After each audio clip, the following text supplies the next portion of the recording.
Hello guys, good afternoon. এখন ইংল্যান্ডে বাজে দুপুর 12টা। আমার আজকে ড্রাইভিং ক্লাস আছে। ওইখানে আমার ইনস্ট্রাক্টর এসে আমার ঘরের সামনে দাঁড়িয়ে আছে। আমি বুকিং দিয়েছি ঠিক 12টার সময়।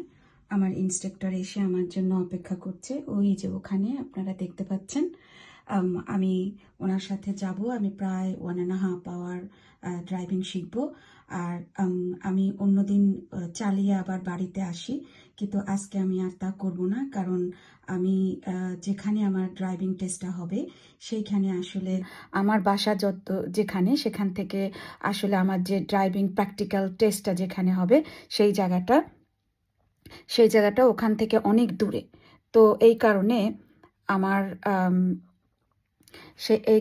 আমি আর ফিরে আসতে পারবো না। আর যদি আমি আসি তাহলে আমার ওই রুটগুলি কাভার করা হয় না। তো আমি বাসে করে আমার বাসায় ফিরবো। তো আজকে এই পর্যন্তই। আবার অন্য একটা কোনো ভিডিওতে আপনাদের সাথে আমার দেখা হবে। ভালো থাকবেন।